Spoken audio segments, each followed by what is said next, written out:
स्वर्ग से निकालकर कर्ण को 16 दिनों के लिए धरती पर भेजना पड़ा था वापस। एक भूल के कारण देवलोक में खाने को मिला था सोना।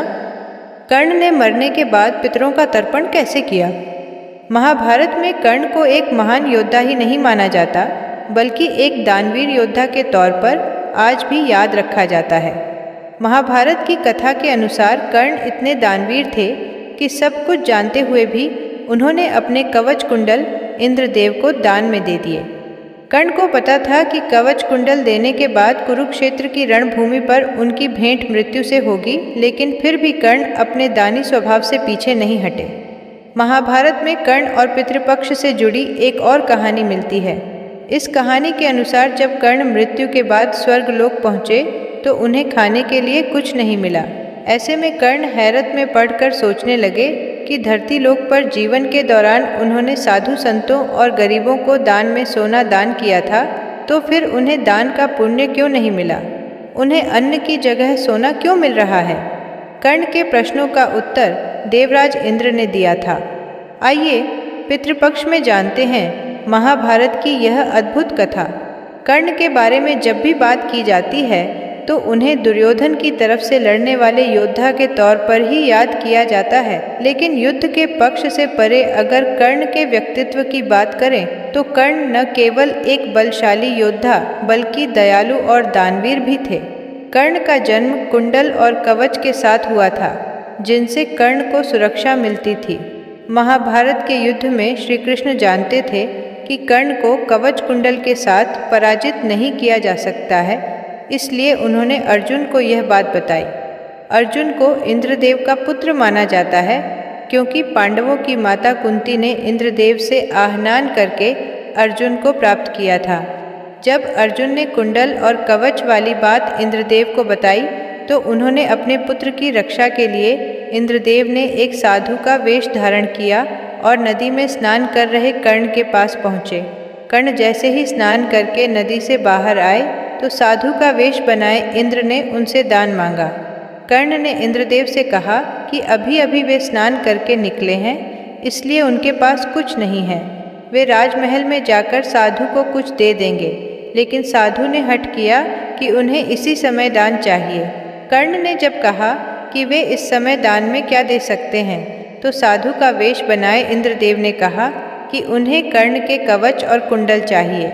यह सुनकर कर्ण ने अपनी दानवीरता का परिचय दिया और इंद्रदेव को कवच कुंडल दान में दे दिए।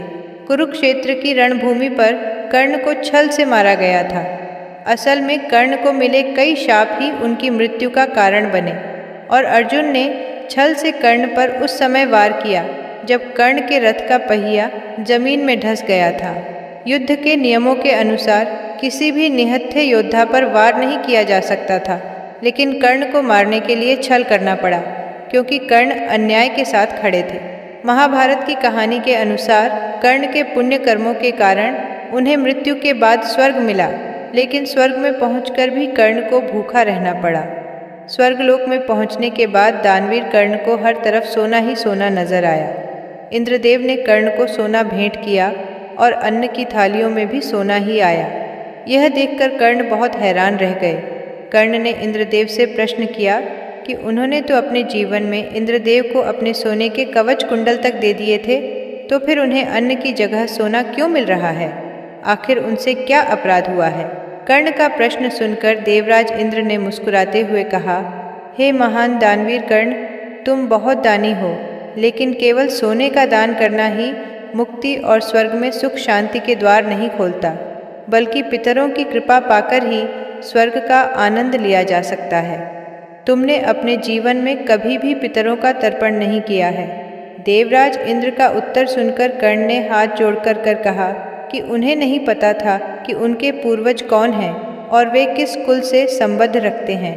इस कारण से वे कभी भी अपने वास्तविक पितरों के नाम पर कुछ दान नहीं कर पाए। मृत्यु होने से कुछ समय पूर्व ही उन्हें यह रहस्य पता चला था कि वे भी वास्तव में कुंती पुत्र हैं। कर्ण की व्यथा सुनकर देवराज इंद्र ने कर्ण को 16 दिनों के लिए फिर से पृथ्वी पर भेजा। पृथ्वी लोक पर वापस आकर कर्ण ने अपनी गलती सुधारते हुए 16 दिनों तक पितरों का तर्पण और श्राद्ध किया। कर्ण ने पितरों के नाम पर अन्नदान भी किया। पौराणिक कहानी के अनुसार इन्हीं 16 दिनों को पितृपक्ष नाम से जाना गया। दोस्तों, अगर आपको यह कहानी पसंद आई हो तो लाइक करें और हमें कमेंट करके ज़रूर बताएं। और ऐसी ही बहुत सी धार्मिक कहानियों के लिए हमारे चैनल को सब्सक्राइब ज़रूर करें। धन्यवाद। जय श्री कृष्णा।